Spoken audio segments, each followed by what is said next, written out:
So Jake Paul's out here popping bottles after canceling the biggest fight of his career, and it has the whole fight world talking.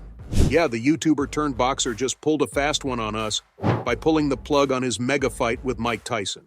Come on, athletes would give up everything to put Tyson's name on their resume, and Jake tossed the opportunity right out the window even when it was handed to him on a silver platter. The worst part? He's partying like it's 1999 with videos of him being as drunk as a sailor popping all over social media.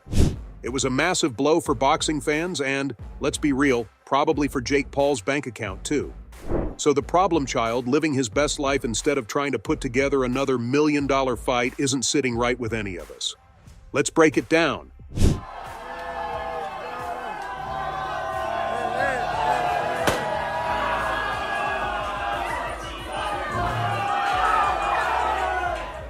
I mean, let's be real for a second. Jake Paul just canceled the fight of his dreams, a matchup with Mike Tyson, the freaking Iron Man. The heavyweight titans were supposed to step into the ring on November 15, 2024, at the AT&T Arena for the biggest boxing event of the year. This was supposed to be Jake's moment, his chance to prove he's not just a social media star, but a legit boxer. And what does he do? He pulls the plug and then hits the town like it's New Year's Eve. The boxing world is in shock, fans are furious, and Jake is out there living his best life. I get that he's young and wants to have fun, but this is next level. It's like he's mocking the sport, mocking the fans. And let's talk about these party pics for a second. The dude looks like he's on a mission. It's one thing to let loose after a win, but this is after pulling out of a fight with Mike Tyson. There's something seriously off here. We've seen videos of him stumbling out of clubs looking more like a lost college kid than a professional athlete. It's concerning, to say the least.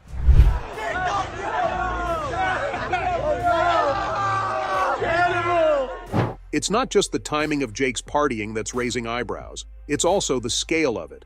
We're talking high-end clubs, lavish parties, and the kind of celeb-studded events that usually follow a massive victory, not a canceled mega fight. It's like he's trying to drown his sorrows in champagne and caviar. Now let's talk a bit about why Jake canceled the fight. Did something go wrong during last-minute negotiations, or is it just pre-fight jitters setting in? Now let's talk about this whole negotiation breakdown excuse. Come on, people. This fight has been in the works since January. We're talking months of planning, contracts being signed, and millions of dollars on the line. There's no way negotiations suddenly went south. Something else is going on here. Originally, this fight was supposed to go down on July 20th, but then Tyson pulls out at the 11th hour, citing a medical emergency. So Mike's health has been putting this matchup in jeopardy for the longest time. Yes, the boxing legend suffered an ulcer flare-up on a cross-country flight from Miami to Los Angeles that caused the fight to be postponed in the first place, but rest assured, because he promised fans it wasn't going to affect the fight and he's still going to finish Jake in the ring. But then bam, he called off the whole shebang just 3 days later. I want to thank my fans around the world for their support and understanding during this time. Unfortunately, due to my ulcer flare-up, I have been advised by my doctor to lighten my training for a few weeks to rest and recover. My body is in better overall shape than it has been since the 1990s, and I will be back to my full training schedule soon. Jake Paul, this may have bought you some time, but in the end, you will still be knocked out and out of boxing for good. I appreciate everyone's patience and can't wait to deliver an unforgettable performance later this year. Now, ulcers are no joke, but it seems a little too convenient, don't you think? Especially because it took no time for Jake to find another opponent to replace Mike with and put ink on the contract. It's almost as if this was going on behind the scenes for a long time and fans started raising questions. Jake stepped in to fight Mike Perry on the same date in Tampa, Florida, and he knocked him out in the 6th round. So now he's got a fresh KO victory to celebrate. But he's done enough celebration for that orchestrated win. And let's just say some of those parties might have cost him his relationship with Yoda Leerdam. He's been partying like a wild animal with no regard for his relationships or career. Stepping into the ring with Mike Tyson is scary, so it's possible that Jake just decided to take an out and threw Mike's health under the bus for it. The problem child revealed that he didn't want to risk Mike's health by stepping into the ring with him, and I don't know about you, but I'm not buying it. Let's not forget that Jake was calling Mike a sick chicken just a few weeks ago and making promises to end him in the ring. And now he's worried for his health all of a sudden? Something's not adding up. Now the whole health scare excuse for canceling the fight? Fans are smelling a rat. We all heard about the ulcer and the in-flight incident, but come on, is that really enough to stop Iron Mike? This whole situation reeks of cold feet. Tyson himself assured fans he was good to go. Then a few days later, the fight vanished. Mike Tyson revealed that he had bounced back and was ready to send Jake crashing onto the canvas no matter what the fight date was. Different date, same fate. I'm gonna knock out Jake Paul. Jake was treating this matchup like a walk in the park, but I guess he's finally realized who he was up against. It's the baddest man on the planet, the fighter who has bitten off ears in the ring before. Even at 58, Mike's a beast, and stepping into the ring with him would send shivers down anyone's spine. I think that Mike Tyson is the best heavyweight of all time. I don't think anybody with him.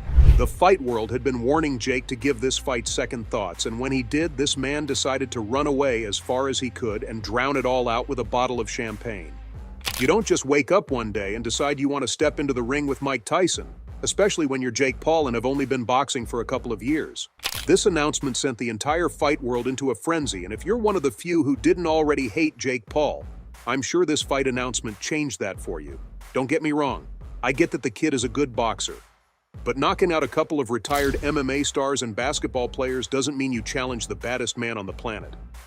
The problem child really bitten off more than he could chew with this one, and that's why Joe Rogan had been shouting from the rooftops that this matchup is nothing but a terrible mistake.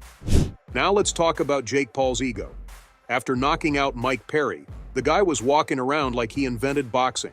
He thought he was the next Muhammad Ali, man. Yeah, the former Disney kid picked up a 6th-round KO win against Perry on July 20th, and he's been acting like he really did something there. But let's be real, Mike Perry is not exactly a boxing legend. It was like picking on a little kid, and the boxing world wasn't impressed one bit.